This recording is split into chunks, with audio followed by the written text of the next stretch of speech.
Les huitièmes de finale de la Ligue des Champions, nous avons les affiches. Nous les avons eues ce midi avec le tirage au sort qui a été effectué par des mains totalement objectives, on va dire. Donc, on va déjà parler, cette vidéo va parler déjà du PSG, de son adversaire de huitième des finales, et je pense qu'il y aura une autre vidéo pour parler un peu de mes pronos, on va dire, pour tous les huitièmes de finale, comme on avait fait pour les barrages, évidemment. Donc, le PSG rencontre Chelsea en huitième de finale de Ligue des Champions. Une rencontre qui est synonyme de revanche. On va devoir être très revanchard. On va devoir leur montrer que ce qui s'est passé en Coupe du Monde des clubs, c'était un accident, on va dire.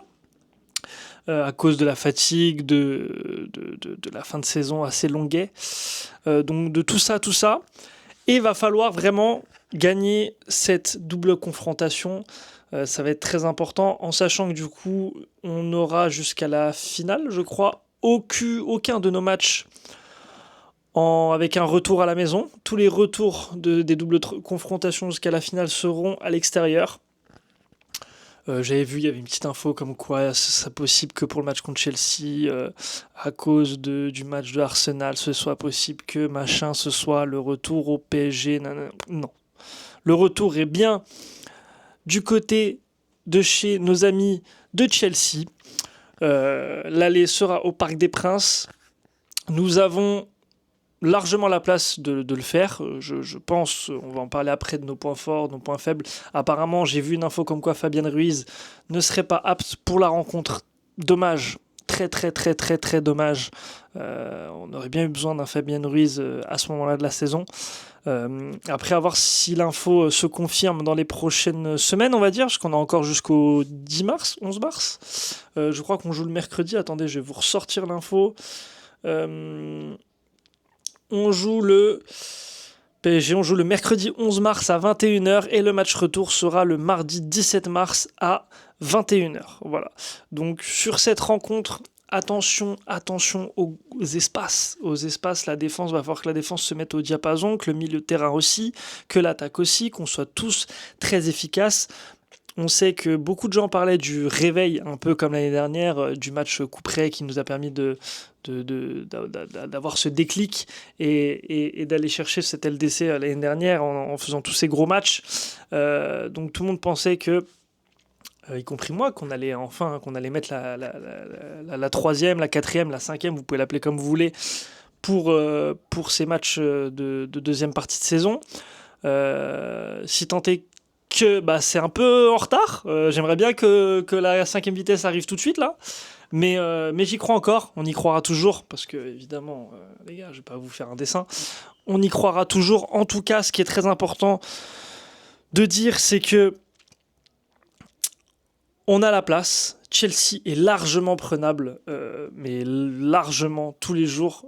En plus, on a cet ego qui va être important d'avoir parce que on sait t'as certains joueurs de Chelsea qui ont beaucoup parlé.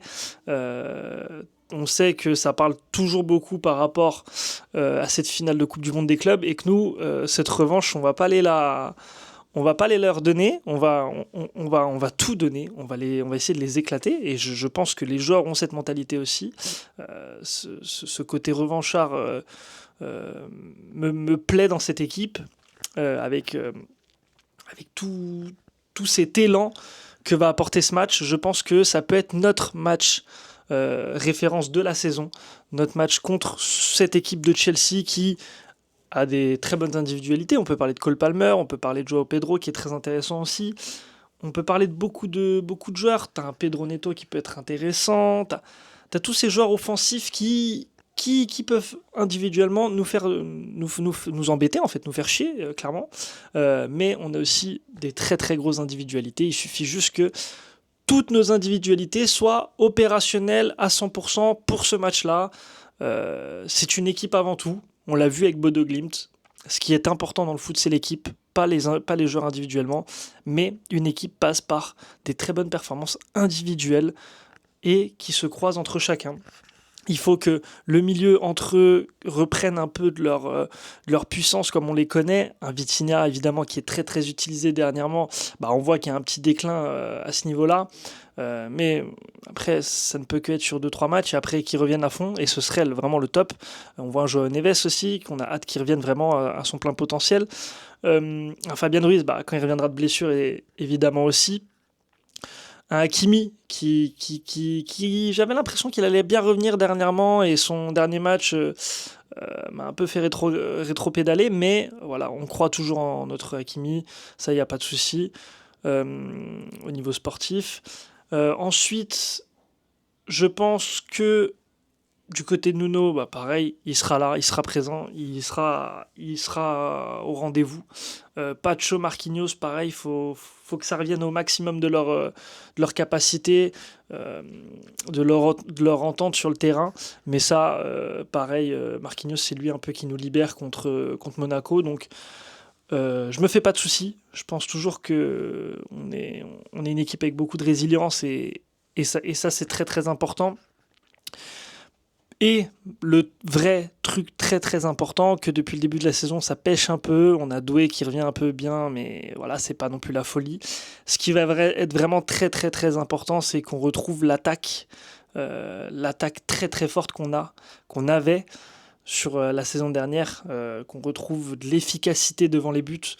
Moi, je veux qu'un Guevara retrouve son efficacité totale, un Dembouz aussi, un Doué aussi. Dembouz, il faut attendre qu'il revienne de sa petite blessure, mais ça devrait le faire d'ici là. Un Doué qui est bien revenu sur les 2 derniers matchs, donc intéressant aussi.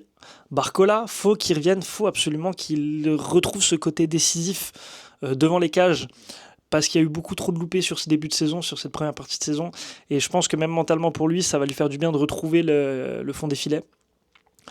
Après, on a un Lee Kang-in qui, à chaque rentrée, est très très efficace. J'aime beaucoup pour l'instant Lee Kang-in ce qu'il nous propose.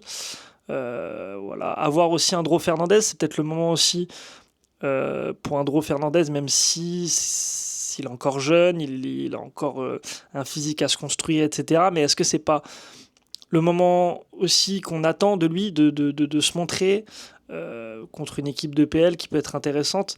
Donc, à voir aussi pour Dudro Fernandez. On a quand même une profondeur de banc, on va dire correcte, qui n'est pas la folie furieuse, mais correcte, parce qu'on a on a fait des choix sur les mercatos, de pas non plus ramener énormément de joueurs. Donc on va voir si ces choix payeront. En tout cas, hâte de voir ce que le PSG va nous proposer ce 11 et 17 mars prochain, à vivre potentiellement ensemble, les gars, sur Twitch. Ça va être très très très intéressant. En tout cas, j'ai hâte, je suis très hype. J'avais moins envie de tomber sur le Barça parce que je pense que le Barça aurait pu nous faire un peu plus mal, mais aussi parce que on en a mangé des rencontres PSG-Barça ces dernières années et j'avais envie un peu de changement et j'avais envie surtout de prendre cette revanche contre ce Chelsea. Et ce Chelsea, j'espère, va prendre la rouste du siècle parce que il le mérite un peu quand même. Et j'ai hâte de voir ça. On parlera aussi des autres matchs de LDC qui arrivent sur mes pronos, un peu ce que je pense. Je vous fais un peu mon prono pour au moins PSG-Chelsea. Je vois bien une victoire à l'aller, un 3-1, 3-2, quelque chose comme ça. Avec quand même un but de Chelsea au parc. Et le match retour, je vois quand même une victoire du côté du PSG, pareil, un 2-1 ou alors un 1-1, mais je vois pas une défaite du PSG dans la double confrontation, pardon. Je vois pas de défaite du PSG, donc je vois le PSG passer ses huitièmes de finale, et après, faudra qu'on en parle aussi, mais le PSG va devoir détruire l'APL encore une fois. Encore une fois cette année, on va devoir détruire l'APL parce qu'après, si derrière tu passes Chelsea, tu vas jouer contre Liverpool potentiellement, ou Galatasaray, mais voilà, tu vas jouer contre Liverpool. Ensuite, tu vas jouer contre potentiellement City si ça tape le Real. Enfin voilà, tu vas vraiment devoir te taper contre toute l'APL et potentiellement aussi en finale Arsenal ou un Bayern en fonction.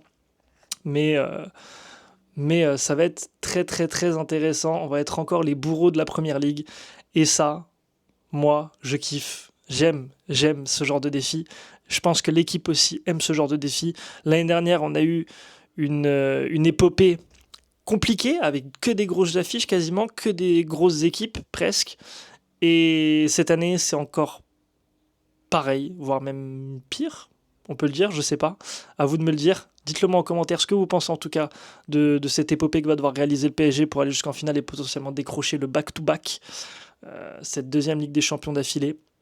Dites-moi ce que vous en avez pensé, n'hésitez pas à vous abonner et à liker si la vidéo vous a plu. Abonnez-vous parce que, je vous ai dit, il va y avoir d'autres vidéos, on va parler des autres matchs, donc très très très important. Merci d'avoir suivi cette vidéo les gars, et on se dit à très vite. Sur ce, c'est ciao.